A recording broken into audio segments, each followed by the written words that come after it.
to put them in better standing than what we would have assumed had we just gone with the last bit of information about this exact matchup, which was not great for Dplus. So I think still the underdogs here. We'll see what they can do, whether we can have 3 games here at this T1 home ground. And I'm hoping that we can, because the KSPO Dome is looking absolutely magical, and we just kind of want to stick around, you know? We will have that matchup against Genji later on. That's true. We will come back. The big rivalry, of course, but for today, it's just this one, as we'll see the Nocturne first before the Bard. Yeah. Giving Oner the respect he deserves on one of his best. And I associate Nocturne with him more than any other player. He was playing it before it was the meta, and I think it is meta because of him as well. And he was just winning all the time. It was just kind of ridiculous. So I think having that ban come on through is definitely a good idea. There are only 2 more slots, though, and the Orianna, the Cassiopeia, that is where we're running into a little bit of issues. They are going to ban the Cassiopeia themselves, so that does give that Orianna ban over to Dplus. Yeah, I think that they're looking for something else here completely. And Wolf, I need to ask you, right? So I was talking to Huni and Wadid yesterday, and we are all kind of in agreement that Vi first pick is a trap. It is a trap. I'm over it. I don't like it right now. I am in complete agreement. I think you have to build your comp a little bit and then pick Vi. Wait, why are we not?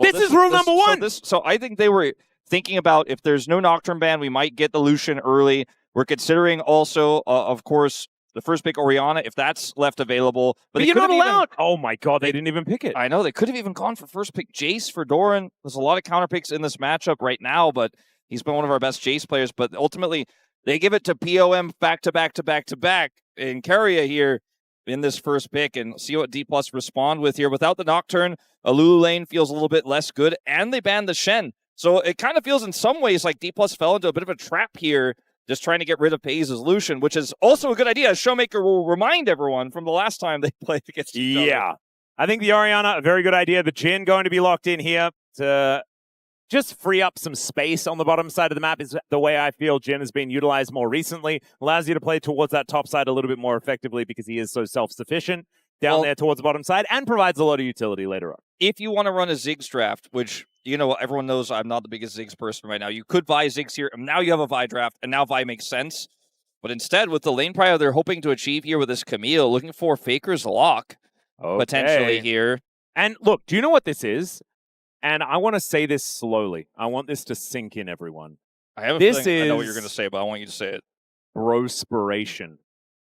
T1 have looked at Namgung and the incredible play that he made. 0-8 at the time of making the game-winning play. Did not matter the rest of the game state. They still just won the game. I thought you were going to say that Locke is like the ultimate big brain champion, and that's why it's good for Faker to play it. Because I think that if you know exactly where you need to be and you know how to make a draft to get lane prio, Locke is incredibly strong. And No. It always comes back to bro with me. Well, okay. I mean, that you had the much more valid point. I just wanted to add something.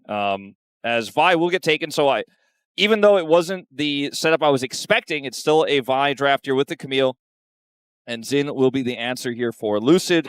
Just to have that durable front line, and is one of the better ball carriers, although would have preferred the Jarvan if we're looking at ball carriers alone, or the Nefiri, but ultimately they do end up going for this Jhin instead. Yeah, this is interesting, though, because I feel like this opens the doors for an Olaf pick later. I feel like Jarvan can make that a little bit awkward. Olaf also pretty good into the Vi as well, if he's ever going to get targeted there. Now just going to be focusing on what Peyz wants to be picking up. I do think that Lucid is also just a really good Xin Zhao player. Does pair very well with the Orianna at the same time, so the mid-jungle synergy is going to be there. Yeah, I think you need something with a little bit of setup here for Peyz. You know, like the Ezreal works perfectly because it is able to match some of the ranges. They're looking for that Olaf pick you were talking about with the Kled ban. Yeah. You know, Ezreal can poke so that Faker can follow up with the Locke to get those executes when the engage comes through. Makes it really simple. So I like that ban, not just because Peyz is an incredible Ezreal player. What else like that would they want to take away here? Or will they now just ban the Olaf with the Kled removed? Those are some considerations. I'd rather just see the Olaf ban. It feels like a safe, sure ban. I mean, you just don't need to ban it. Why don't you just let T1 ban Olaf counters and then pick it? Like, you may as well just do it that way. I find it a little bit strange that T1 are making that Olaf on 4 feel like the right call Like, if this is a Jax ban, I'm going to lose my mind. It's just very confusing. But we'll see what they do Olaf decide plus to do. Jhin is also pretty good, as we'll see the Alistar removed instead here first. The Ziggs was a pick that I was talking about that can help set up the Locke, but also works well with Vi and Camille, so I think that's a great ban. It's similar to the Ezreal conversation I was just having. Rell feels pretty good with the Orianna in I feel like you're walking into the Olaf, aren't you? Wait, there is no Vayne ban. There's no Vayne ban and there's no Jax ban. Yeah, and the Vayne is a kind of awkward matchup into the Olaf. I was actually having a conversation with Huni about it yesterday. I feel like this doesn't necessarily just hard win, but there are options, and Dplus Rell, I'm worried about the Olaf. I like the Rell more. They like the Rell more, but I guess this is how you're using counterpick as Dplus. You're going to match the support with the Camille. Technically could be played top lane, but extremely unlikely. If they pull out like Kalista Renata right now and play the Camille top, that'd be a big That'd be crazy, but it'd be blind Camille top, and I don't think that's a good idea. No, I don't think it's a good idea. But we'll see what they decide to do ultimately here. There's not a whole lot of poke AD carry left. Maybe Varus, but I don't think so. In this draft, they need to get these champions whittled down. Now, they are going to go for the Olaf here ultimately, and it'll probably be a Jax here for Shu as a response. Yeah. A little bit worried about that. I feel like the Jax has been a little bit less successful, although Frog did kind of go ballistic on it yesterday. Keria, what are we going to be picking for Peyz? That is the question that we have right now. Varus, I think, can work here, but it is very risky. Yeah, it's almost feeling like a pick away as well as the Kai'Sa is what comes in. I feel like Kai'Sa has really been rapidly reaching higher priority here in the LCK. Taeyeon having a great experience on it more recently. And that will be the lock-in. So there's that Jax that you were talking about, Wolf. And it makes a great teamfight comp, but I just don't know whether I necessarily feel like this is the right answer to the Olaf. I think that it's great with Orianna. It's great with Rell, because any of these AoE pull-ins, either of them, set up for a counter-strike, and vice versa, can be the case, as the Jax can leap strike in with an Orianna ball on top of him to set up the shockwave, and then set up counter-strike, so the counterplay there is really difficult. The Kai'Sa is the part of this draft here for T1 that I feel like you didn't need, because you already have so many ways to get on top of the backline, and now you're sacrificing a lot of lane with this. If it's like AP Kai'Sa for poke, that's also probably not good, but at least it would give you the opportunity to whittle those health bars down so that Faker can find that success, because prio-wise here, you got a volatile matchup in topside, you've got a pretty Orianna-favored matchup in mid, and then you have a Kai'Sa lane in the bottom lane. So it can win into Jhin Rell, depending on how careers engages go, but the Locke is otherwise just going to kind of be waiting for an opportunity a lot of the time in this game. But maybe Peyz knows something we don't. Maybe his Kai'Sa is going to be winning lane here. Maybe the Kai'Sa Camille has been practicing a lot and thinks that he can actually overcome this bottom lane. Because if he can, I really do like T1's draft. If they can win lane, that volatile topside matchup for both of these players, by the way. When I think about Siwoo and I think about Doran, I think about... I don't know who's going to win that one. And it's pretty scary that one of them might actually just really get ahead.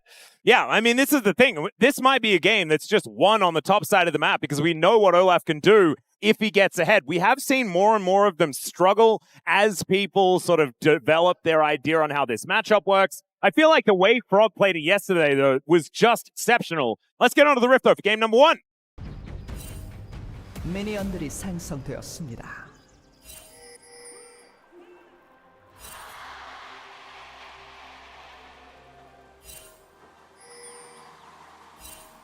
My goodness. Dplus a little bit more muted, as you'd imagine. Yeah, I was trying to hear whether we actually got it because it's not being fed into our heads. Maybe at the. Oh wait. Okay, no, we're just listening to a lot of chant leader. I think we can start our jobs, Wolf. Yeah, I think it's time. Smash and Keria in position here towards this bottom side of the map as Peyz and Keria. This is an interesting one, and they are going to start off with a pretty nice hook shot, but it's a good crash down here from Keria to start us off. Fourth shot going to be saved for Peyz as Keria getting a little bit low, a little bit more shared damage on the T1 side. I think for the Rell, you want to fight for prio there into the Camille, but aren't ever going to be able to have the same sort of engage at level 1, so does get a lot of health back here as he chokes through that potion. And when they hit level 2, some of that will also go up in terms of his total health and should be able to battle his way back. And the observers agree and pan away. Yeah, Doran already using his exhaust into Shu's Ignite. So the top lane, a little bit of an exchange to start this one off. It looks like Shu has a pretty comfortable position. And remember, both of these top laners don't have teleport. Exactly. So very important to win at this time. He has no farm you know, he got a lot of the experience, as you guys could see, underneath his health bar there, but it's a free back for Siwoo, and he's going to grab a dagger. So that's going to be a pretty big edge he's going to have in the next exchange that these two have, as Doran will get the farm that's under turret here, can hold that wave in an uncomfortable spot. And this is all goes back to what you were talking about, right? With how Locke works.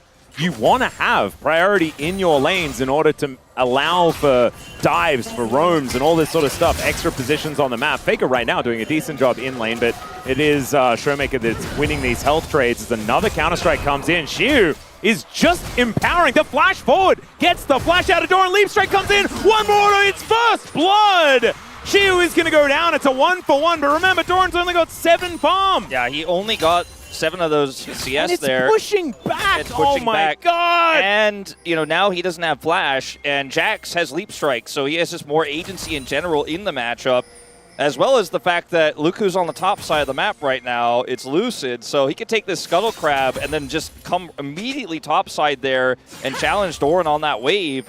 And so yes, you got a little bit of push in mid with the Locke with a really nice all in there from Faker, but not winning top side. And again, a volatile matchup with Locke.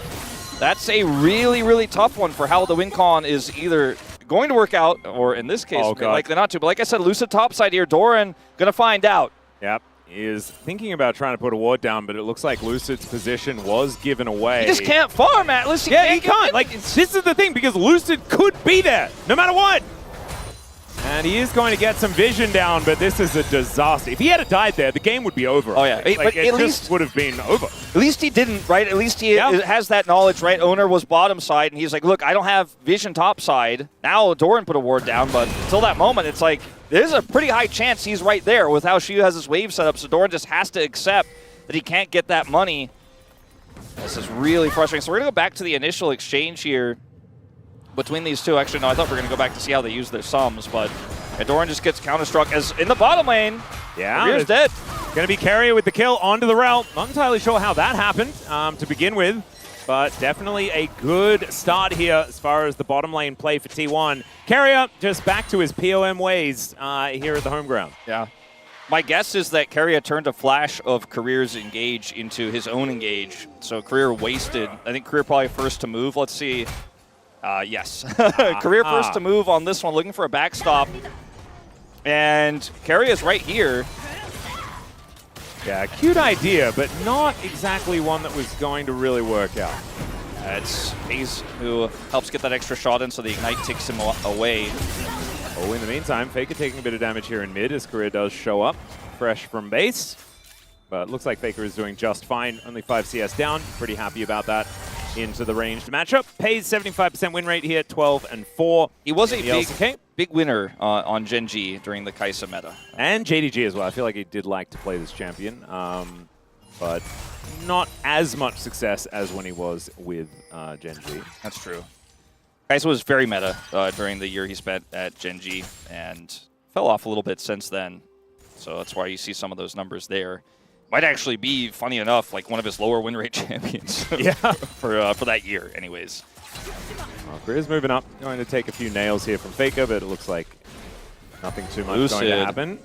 Yeah, Lucid's moving in. They know exactly what they need to do, and that is kill Doran before 6. That would be the best thing, but also keep the Olaf down. That is going to be the most important part of this game. If you can start playing through topside and get these grubs and the Jax side lane win con is online, it sets the Jhin up so incredibly well, and it means your ball carrier is, if you can get an extra arm guard, for example, Siwoo is just in such a good spot. Putting the Olaf down is a big win, but getting ahead as Jax for this draft is also amazing. And they won't commit to anything, and it will be a dragon taken by Oner on the other side as a result of this. So T1 still heavily winning on this bottom side of the map, despite a bit of a Jax problem top side. Yeah, it feels like things are a little bit skewed, but T1 are making the most of it. They have a 600 gold advantage, and they also pick up that first dragon. No tech as far as our souls are concerned, as the Chemtech does come up next. And we'll just have to see how things continue to develop as Peyz doesn't find the Void Seeker, but does avoid the Deadly Flourish quite nicely there with the Supercharger. Career still doesn't have flash, so very scary for him to be positioning aggressively like that, especially without knowing where Keria was. Keria was looking for a punish. Peyz hits level 6, but he doesn't get caught. Imagine, though, like a world where Peyz ults on top of Keria after he gets found by Keria in the jungle. That's what they were trying to set up for. Could have happened. It would have been such a problem for Dplus, but it doesn't work out. Nope, not quite yet. Keria moving down towards his bottom side once again. Was on a little bit of a roam, but doesn't exactly find too much outside of that control ward that he decided not to destroy, which is interesting. Faker, though, you saw that trade earlier on in the mid lane. That was only a few stacks, and was really able to do a lot of damage to ShowMaker with only the first, hints of items that he's put together. Absolutely. So good sign for this mid game for the Locke, where he does just kind of want to take over. Yeah, you can take a lot of aggressive electrocute trades. I mean, you have to, basically, if you're going to play this match with Orianna. You don't want to sit back, otherwise you will just get chipped away at. This is a really valuable ward here. We'll see Keria coming up in the river. Keria's already here. And they're just going to clear this wave out. Next fight might be on these grubs. You can see Lucid's pathing top side right now. Oner just returned from base, heading top side. And grubs for this Jax is going to feel amazing for Dplus, so I think they absolutely want to fight for it. It's an early game Kai'Sa. If she does show up to the fight, she is in mid right now. And this is where DK have all of their control, right? Yeah. So I think playing towards the top side, grabbing those grubs should be a possibility here. Siwoo, going aggressive, does find the stun from the Counter-Strike. No Ragnarok to come out from Doran just yet. The Jax really hitting his stride right now, not even with his first item completed, but T1 look like they're going to go fight for this one. Cease and desist comes down. Lucid's in a lot of trouble, and he should be taken out. He does flash, tries to get back over, but Peyz with the killer instinct was already there. Siwoo making his way in though, and Faker's in a lot of trouble. The flash, the Grandmaster's Might, and down goes the Locke, but still the shockwave connecting onto two. Siwoo is dead, but Dplus still looking good in the fight as Keria flashes away. 2 for 2 so far, but the Orb is still doing a lot of work, but Peyz is doing more, picks up the double in the end. And is it curtains for T1, or is that just all they get? A smash, gonna be able to get at least one back, so a 3 for 3 as it stands. I think the big winner, though, in this fight is T1, because this is Peyz with 3 kills. He's 800 gold ahead. He picks up a Kraken Slayer off the fight, and he is just now an incredibly high-power Kai'Sa in a game where that's not necessarily supposed to happen. And he's still got 64 stacks of his call to go through. So now T1 make the call here, even though it's a Jhin, that they have enough burst damage, actually, with the Vi here. And it's the correct call with Faker's ultimate there. They're going to be able to get the execute. But now they're super split, right? And she was able to find Faker here, has the amazing flash Counter-Strike, which also gets a second stun onto the Olaf. Olaf goes too low. Smash is able to get over the wall. Smash can't get over the wall here. This fight is a complete wash because he won't escape the sweep from Keria. Super high value as well as they commit flashes on the chase, and then Smash here is able to get some strays, but or just one stray, I should say there, but still a disaster for Dplus, I would say, but at least they got something out of it. They didn't get the full 3 grubs, they got the 2, and they did get that additional kill there with Smash, and this Jax is still a win con to play through. Yeah, this is the thing. I think the game state remains the same, but with T1, like, with a little bit more of an advantage, I guess. But it's still top side belongs to DK, bottom side belongs to T1. The problem is, T1 have been pretty good at playing around Peyz. This guy kind of just wins games. He's real good at it. And this Kai'Sa, we saw Taeun on it just recently, really be able to carry in the later game as well. And I don't think the Jhin is really going to be able to stand toe-to-toe with Peyz on 3 items, for example. I just don't think it's going to happen. We've only seen a very select few players play Kai'Sa to success this year. I think the one that comes to mind for most is Teddy, to be honest, but it's a pick that when you get ahead, which often doesn't happen because you lose lane because it's a Kai'Sa draft, it means that you have to make these really incredibly complex plays later on, or the enemy team has to make a mistake and gift you over some kills, or you make that crazy outplay like Teddy does and get a quadra kill. But Peyz is just like, I'm playing easy mode on Kai'Sa. I already did, the hard part is gone. I don't even have to worry about all that stuff. I'm ready to play make right now, and my team is in a strong position to fight for Dragon. They have the first Dragon already. They're going to get double Dragon very likely off of the prio that Peyz still holds down here, basically by himself. And look at all the deep vision they have. There's no contest opportunity. So yes, the Jax is a problem, but the rest of the 80% of the game is a larger one for Dplus. It certainly is. Well, Curtain Call is going to come in here as Oner gets to the back of the pit. The Dragon taking a lot of damage as Lucid comes in. Will he be able to get the steal? That's the question. Down to 630, and it is going to be Oner the locks it down. Magnus Storm, though, for Keria is pretty good. Oner going low, but it's Lucid to go down first. ShowMaker just a little late to the fight, and down goes the Jhin. in. Keria going to try and canter away, and thanks to the dissonance, he will be able to escape. But a 1-for-2, and Drake goes to T1. That one, definitely T1 favored, and even more so now perhaps, that the crash down is very good here from Keria to deny the play. Faker gets shockwaved by ShowMaker though, and he's taking a lot of damage, getting both the damage from the command attack and protect. I'm actually shocked that ShowMaker didn't ult Keria there. He had a huge opportunity to, but maybe thought he didn't have enough damage to kill him. It would have been close, but ultimately just uses the ultimate here onto Faker to stabilize in lane. It's 1,000 gold the advantage for Siwoo on this Jax, and it's a volatile, game here where you can definitely come back with a really nice Counter-Strike play, but this is all that Smash can do in this fight, really, is try to keep them at arm's length here. It's a really easy smite here for the Vi, as initially, it's like, okay, maybe this fight's a little bit too messy, too broken up, maybe Smash gets something done, but they just isolate him here. ShowMaker can't really get access, he doesn't do consistent DPS. The most fed member in the entire game is this Kai'Sa, who has a Kraken Slayer, and she's free hitting, so it's not a good thing for Dplus in that fight overall. And once again, T1, yes, they got zoned, but they made the aggressive call there. They punish Career's engage and are able to come ahead the victors here. Almost 2,000 gold ahead, and half of it is Peyz's. The other half now is Faker's with 3 kills on the Locke. Yeah, he's looking absolutely massive. Storm Surge already done.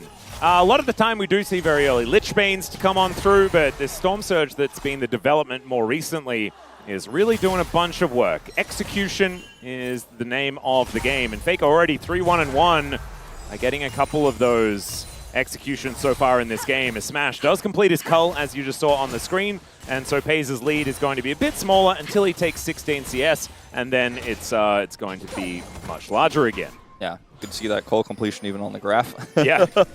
Which is kind of funny. I do think that the next fight over this Herald could be game-defining. It's the fight that I think at this point is still very winnable for Dplus because it's on the top side of the map, where they have a lot of control. Both top laners do have teleport now. Yep. And so if they can win a fight here, they're just right back in it. As maybe Keria is caught. Yeah, there's a deadly flourish. He's taking a lot of damage. There's the Hextech ultimatum. Gets himself over the wall. Cease and desist comes on forward. Keria in a lot of trouble. There's now Smash is fighting Peyz, but I don't think he likes those odds. As in come both of the top laners. Oner gets deadly flourish. Siwoo not even able to take down the Vi just yet. The flash doesn't work. Keria outplays it. It's still a double. Leap strike denied. Peyz gets even more, and Faker is picking up so many kills in these fights. 3-0-5 on the Kai'Sa, and Faker grabs another kill. This is a disaster for Dplus. It's not how they wanted it to go. It's a circus again, but the good kind for T1. As it turns out, it's not just Faker who is the come at the king, you best not miss. It's Keria too. They get so much lockdown on him, and look at this. Ults here and gets over the wall. So now you've used so many resources to try to kill a Camille, and then Oner's up here in the front line. Both top laners TP in. Doran's here first though, and he's the scarier one in a scrappy fight like this. Siwoo needs a little bit more setup, and the attempt here from the Jhin to try to turn this fight around is feeble at best. But that's kind of how these fights have been looking for Dplus every single time. T1's lead increases here. Oh dear. This could be dangerous for Siwoo. They're going to look to finish off this turret and then finish off the Jax. Can he kill Doran in the meantime is the question. The answer, ladies and gentlemen, is no. And they're getting the Herald on the top side. I guess that's something. Because the Herald wasn't taken in that previous fight. It wasn't spawned yet. Oh my god. But it is very, very messy here. Now let's see what Dplus are able to do with this Herald, because they can maybe use it to win a dragon fight here. They got a big wave. 2 items, Wolf. Yeah, no, I'm just trying to think of the pauses for Dplus right now. There's a lot of good things for T1 right now, Atlus. Yeah. Look, they have a Herald. Maybe they could try to use it either in as a combat Herald here if T1 overcommit, or perhaps just to get prio for this dragon. But it's just an Ocean Soul here that neither of these teams, I think, are ready to send the whole game over, but T1 hold all the cards right now. I do think Ocean Soul is incredibly good for an Olaf, so I think Dplus probably want to deny this if they can. Soul Point is always just so powerful anyway. As Oner with control of this brush, Smash may be in a little bit of danger, but Oner just going to back away as they do start off this dragon as it spawns. Faker shows up here, and Siwoo is still extremely strong. I think there's a really strong angle here for a fight for Dplus because Peyz has no flash, no cleanse. he has to stay so far back. Information is pretty good here as well as they spot Keria out, but he still goes in. Cease and desist into the backline as ShowMaker is engaged on Shockwave. Is pretty decent, but down goes the Orianna. It's a solo kill for Faker in the top lane as well. Yeah, I'm understanding these, like, the question mark pings that were coming out. What the hell happened up there? But two are dead as well from Dplus on this bottom side, and that's soul point to T1. It's a disaster again as Lucid wants to come up here and get the Faker punish, and that's a Locke. I think he's pretty quick. I think he's got a bit of mobility. I don't think you're going to get him. Faker's going to get out again, and Lucid's just going to try to catch some of this jungle here as a bit of a consolation prize. Oh my goodness! This is really fallen by the wayside quickly. Has it not? It's somewhat reminiscent of the last time we saw these teams match up, where Dplus just fell a little bit too far behind early with some aggressive team fights, and then T1 run away with the game. T1 doesn't always scrap, but you don't want to scrap with T1 as Faker just avoids the counter-strike, and then he's like, you're dead. Yeah. Ults him in point-blank range, and he's like, I will hit that threshold. I've got my Storm Surge. And I think Siwoo, he knew he had to try to do something there, but there wasn't much he could do. This engage is amazing, right? Keria and Oner collapsing it on top of ShowMaker here. There's not enough damage because they have a Jhin as their secondary source of damage. Their Jax is dead, not able to join the fight. But the snap engage, this dive comp is incredibly powerful, especially from ahead. Yeah, and now Faker is actually building defensively. Peyz going aggressive onto Smash here, but the arm guard that Faker has is going to make life so much more difficult for Dplus, and he's getting closer and closer to just having a Zhonya, so he doesn't even need to worry about breaking it or anything like that at this stage. Smash has gone for the in 5 items I'm going to do damage build, and I don't think he's going to get there. I think this game is already kind of feeling on its last leg. 6,000 gold the lead for T1, and turrets has fallen all over the place. When Faker gets that extra bit of durability, plus the zoning, which is completed, by the way, now. Yeah. It's no longer an arm guard. He will be able to get a second set of combos off. One of the things about Locke, I've dubbed him the cheerleader when he's not doing well. He doesn't have agency. Is the ability to burst him down when he goes in for his initial ult drop and combo. You can kill him quickly. So often he just kind of waits for the rest of the team to do the work, and then he's the finisher, he's the closer. But when you actually have Zhonya's, you can be the starter and the ender of the team fight. You can go in first, layer all that damage, and drop your ultimate down, and then pop out Zhonya's and do it again. Oh, well, Lucid looking for an angle towards Faker here. Let's see whether he can outplay it as the Audacious Charge does come on through. There's the Purgatory, and Faker is going to then try and use that Ashen Pursuit to get himself out, but I don't think it's going to work. Eats the Grey Health, still goes down, and Lucid going to claim that kill. What are they getting on the cross map, though? That's the question, and the answer is Smash, as the cease and desist is going to come on in, and you didn't need to tell him twice. He is just dead. Gonna get Smash and the whole turret, and that's a huge prize considering they did not lose their turret to Herald. Herald is still in inventory, by the way. The one thing that Dplus got this game hasn't even been used yet. They still have their turret up. They get the mid-turret Heraldless on the cross map. And it's just a whole disaster here again. I mean, I keep using that word, but like nothing is going right. It's pretty disastrous, Wolf. I can completely understand. I mean, this is Keria tries to rotate up and Faker calls off the play. You can see the moment on the minimap where Keria's like, okay. Yeah, he's like, I'm dead, just take mid. Yeah, and they all just swarm Smash, who thinks he's safe between two turrets. What he doesn't know is a Camille in his jungle flying through a Vi. Vi Camille, this is the Vi draft angle we were talking about with this amount of burst, with the Kai'Sa fall, but the Kai'Sa not supposed to be as fed as she is, but when she's really fed. She's got 3 items, I guess man. Vi is good, man. I guess it works. Yeah, and she's a very good win more champion, always has been. And I also think, like, remember, the Vi was picked 3rd here. They already had a bit of a draft identity to understand how this was going to work, as Lucid goes in onto Peyz, and then goes in onto Shelly and starts doing donuts and decides that's how they use the Rift Herald. Yeah, this Herald is just going to do nothing at all. That's the state of the game.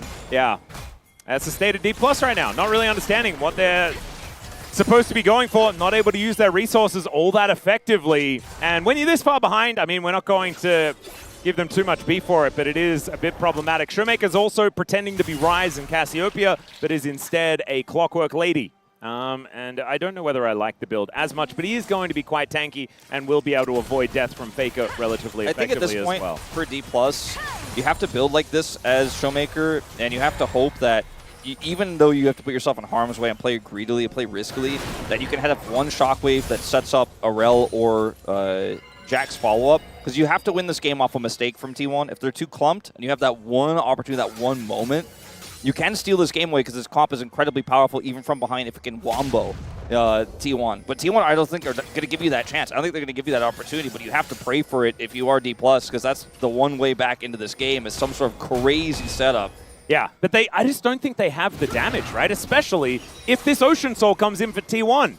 The opening salvo needs to kill Peyz before he can press ult. The problem is he's got cleanse. He's got so many other options here. Thankfully, I mean, Keria is playing Camille, so he doesn't have Mikhail's or anything like that. So there's only one cleanse they need to worry about. But I don't know. I think Peyz probably got enough money in his hordes of cash in order to buy a QSS as well. And I mean, look at all this really hard. This posturing for Dplus, but the dragon is being taken. Siwoo can't even get access to the fight. Yeah, Siwoo is just going to have to walk away. The curtains are being called, but Faker is just going to look for Smash. Doran taking a lot of damage, does pull the trigger as now the exhaust onto Faker is decent. Purgatory comes down and they all just explode. Smash gets encircled completely, and Siwoo's just wondering where the heck his teammates went. There's a counter-strike. It should be a quadra here for Faker, as Peyz will be taken out. But that is all. That's the only thing they get for the ace for T1. They will get Ocean Soul, and they will likely be able to open up this mid-turret if they want to commit to it, but they can also just use the prio. They have to go straight to Baron, as Oner's on smite duty, double time here across both objectives. Post the fight. Faker's going to push deep. Looks like they're not going to go for Baron just yet. These death timers are still pretty small here. We're only 25 minutes or so into this game. Actually, only 23 and a half. As watch Siwoo in this fight, like he can't get access here, and then he's like, well, when they go on ShowMaker, he'll shock blast, and I'll follow. So he's like, I'm waiting for your call, ShowMaker, on this one. As Faker's still denying him entry, right? When the Keria buy engage comes through again, Siwoo's like, I'm waiting for that shockwave. I thought there was an Orianna on my team. I didn't see any shockwaves. He just leaves right away. He's like, no, there's nothing I can do. At least is able to get a kill back here, and it is a shutdown. 1,000 gold, almost 1,100 gold goes over to him on that play. So that's something. You know, he's only 79 gold behind. There you go. He got that arm guard that I was talking about, that, you know, as soon as you get a bunch of money, you can pick that one up. He has that.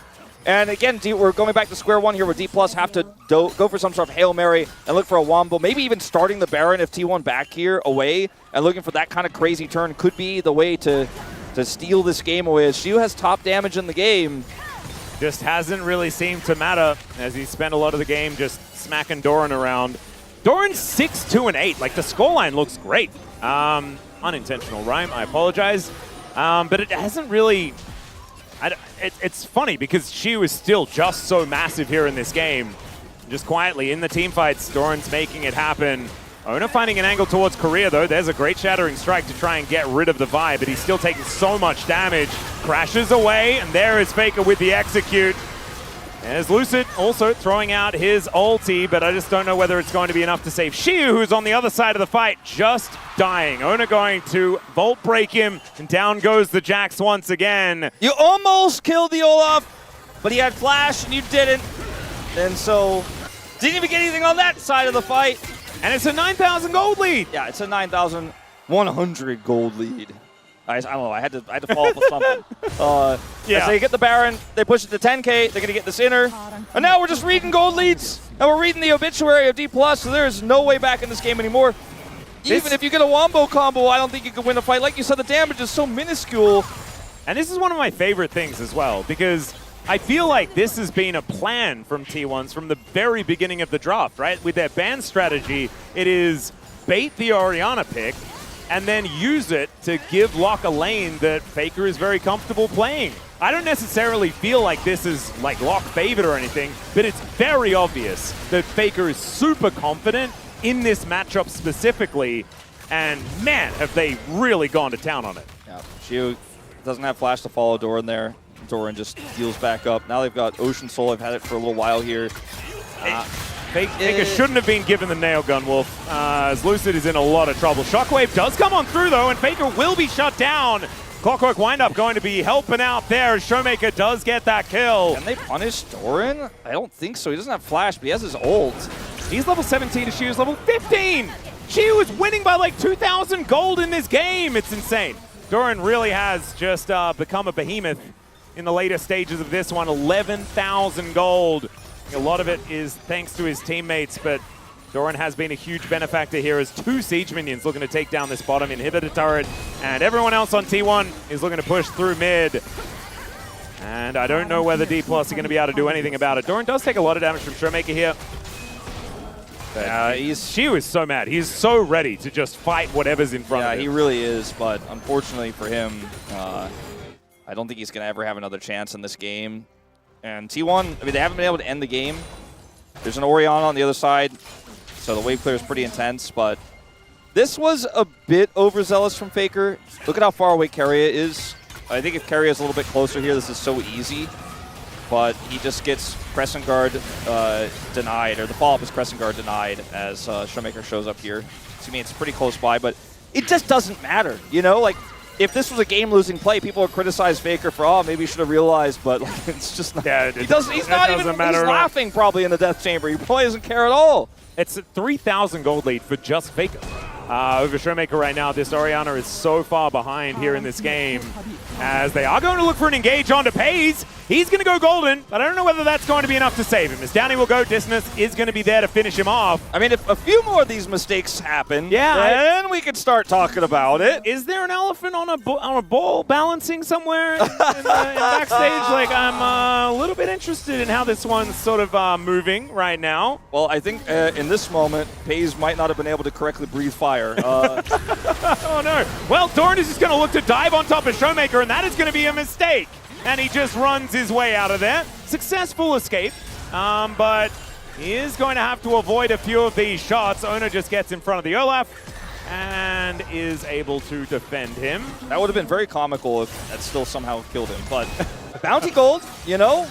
Elder's up in 40 seconds. Yeah. This is problematic. Peyz is going to be up in 5, so they will be able to get together. But based on what we've just been seeing, maybe we're on more even footing than we thought, because this was a shellacking, right? Yeah, so, I mean, unfortunately, there's just too many buttons for Peyz to outplay there. Like, he has Cleanse and Flash. His Flash was amazing, but if it was just the one engage, then Dplus wouldn't have gone for it, right? They had all the follow-up there, and he didn't have any friends nearby.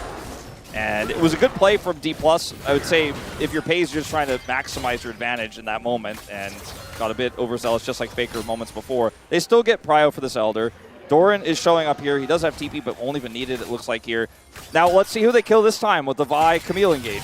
That's the same, you know, rinse and repeat we've been seeing for every single objective fight is Keria and Oner. Support jungle, kill the carry. And the carry it's not really been the Jhin. It's been ShowMaker they keep killing because he's the bigger threat in this game. I think Siwoo is also pretty dangerous, but Oner on the biggest wraparound of his life is looking to get in behind Dplus. So far it's working. They do have decent defensive vision. They are going to find him out right now as he makes his way in. As Siwoo is just looking to push this way forward, put the pressure on as the Elder is getting started by T1. Dplus decent really vision. Yeah, decent vision here for Dplus right now. But you can see Faker and Keria making their way over.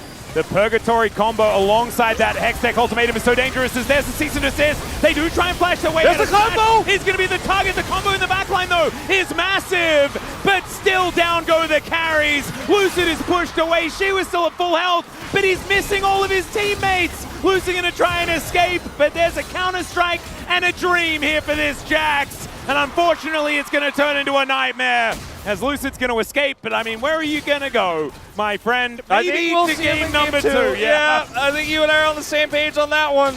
The only person more upset than CV Max about that team fight is Valdez as the blast cone gets Peyz away. Siwoo made the play. They had the combo, but they were just too far behind. The fact that at 10,000 gold behind, Dplus got that fight in the first place is I think what the T1 coaching staff might be taking a look at after this game, but ultimately they still win it. They're so far ahead. No cooldown on that Zhonya's for Faker. They win in dominant fashion 31 minutes here at the home ground. And if we did POGs, I think Keria would still get it, but he and Oner ran that game together. Even though Peyz did the boom boom, he had some flashy plays on the Kai'Sa. He was given those kills early and took over the game.